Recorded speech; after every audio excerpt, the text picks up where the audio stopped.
Good morning. So today bibili tayo ng buhangin para dun sa mga maputik na lugar, dun sa laundry area, tsaka dito sa bandang harap. Tapos bili na kami tinapay para breakfast kasi halos magkatabi lang kami ni Paul. Buksan niya lang yung gate.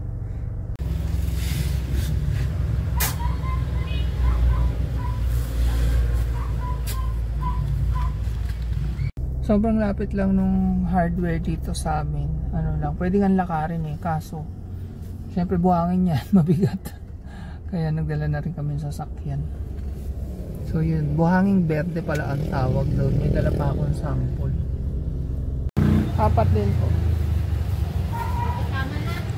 Sige po. Anong gusto mo? Yan yung bakery dito sa labas lang din ang gate namin, halos katabi ng hardware. Tapos sa tapat niya may gulayan dun. Tingin din tayong gulay para isang labas na lang. Talong,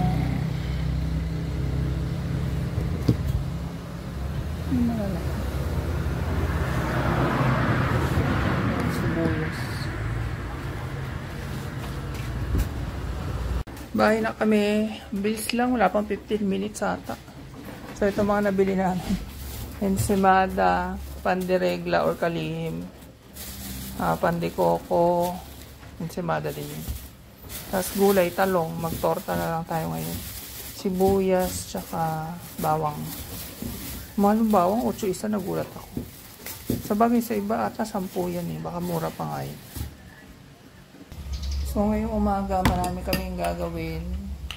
Magsisemento kami sa magpipintura kami ng sahig sa taas. Sa kwarto naman tayo ngayon mag-aayos. Tapos na yung dito sa baba.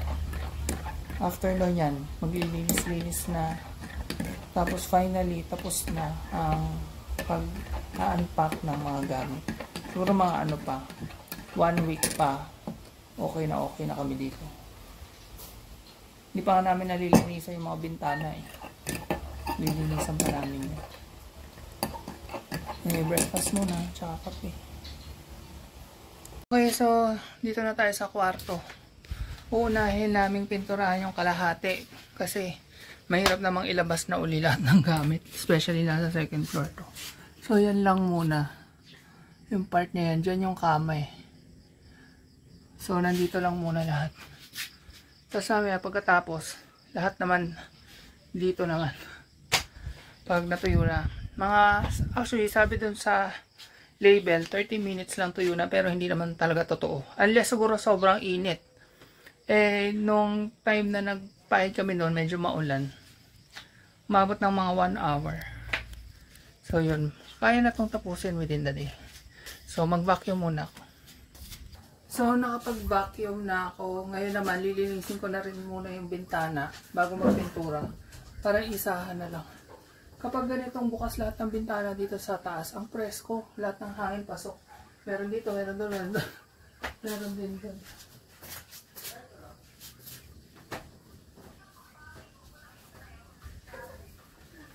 Malay mo. Dumi.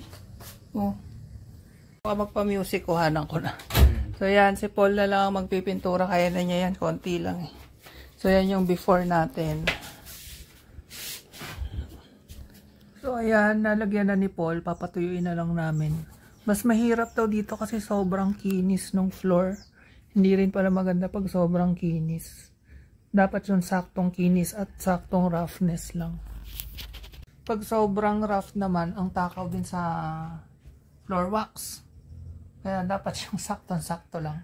Medyo rough na medyo makinis. Ang hirap explain, basta ganun. So yan, kinakalat na ni Paul yung buhangin. Ayan, dyan. Maputik Dito, sa atin. Dito, ganyan. Kasya kaya, hindi magkasya.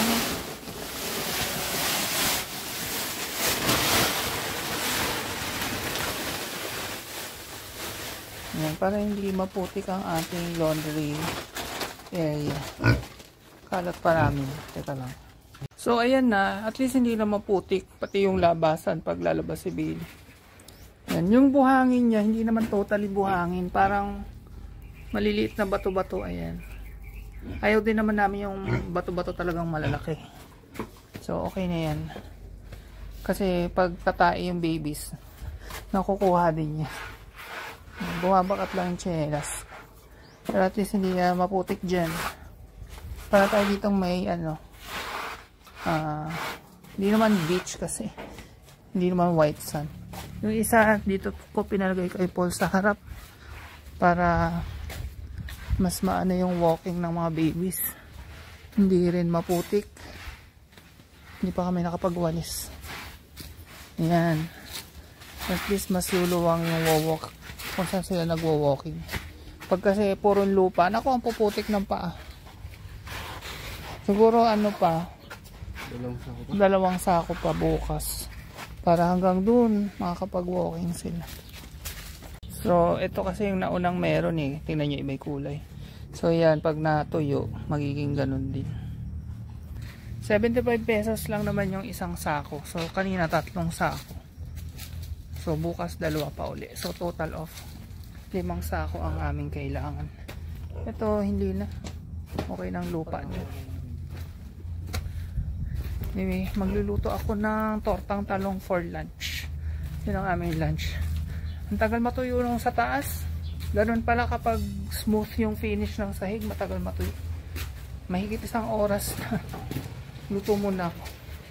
So, yan ay aking tortang talong. Pinakuluan ko muna yung talong. Pwede rin namang inihaw, pero mas madaling pakuluan. Tapos may bawang, sibuyas, coco aminos, tsaka itlog. Brown siya kasi may coco aminos. Yun yung pampalasa at pampaalat ko. Mas konti kasi nga sodium nun kaysa sa soy sauce or asin. Paulit-ulit na ako, no? So, ganito ako baliktad ng tortang talong para buo pa rin. May plato. Lagay ko ngayon. Sabay mabilis na ganun. Ayan. Tapos ibabalik ko siya.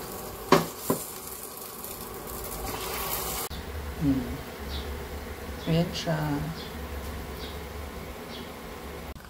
So, tapos na kaming mag-apply ng liquid floor wax sa second floor. Ang init. Pero medyo kumukulimlim. Tapos nag-lunch na rin kami. Pero nag-order ako ng halo-halo tsaka crema de leche sa Mang Inasal. May food banda dito eh. Shalo na. At mas mura ang delivery, 49. Nung nasa San Miguel kami, ang delivery namin doon mga 140 to 170 kasi ang layo namin sa bayan. Dito 49 lang ang delivery. So, mas madalas-dalas kami makakapagpa-deliver dito ng pagkain. So, sumakit ng ulo ko, ang init. Pero dito, kahapon, umulan nung after lunch. Tuloy-tuloy na yun hanggang nung gabi. Sana wag yun mangyari ngayon para matuyo agad yung floor wax. Hintayin lang namin yung halo-halo. Hindi pa ako naliligo. Pagod na naman. Araw-araw na yung pagod. Pero malapit nang matapos. Tapos makakapagpahinga na.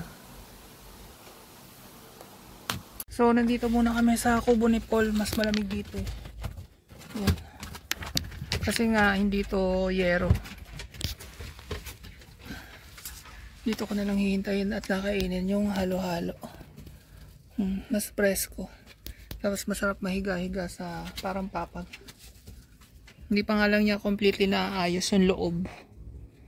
Kaya, medyo magulo pa. Grabe, nakakapagod. Natapos na namin ni Paul dito sa second floor. 3:20 na. Pero ano naman, kasama naman doon yung pagpatuyo, ganun.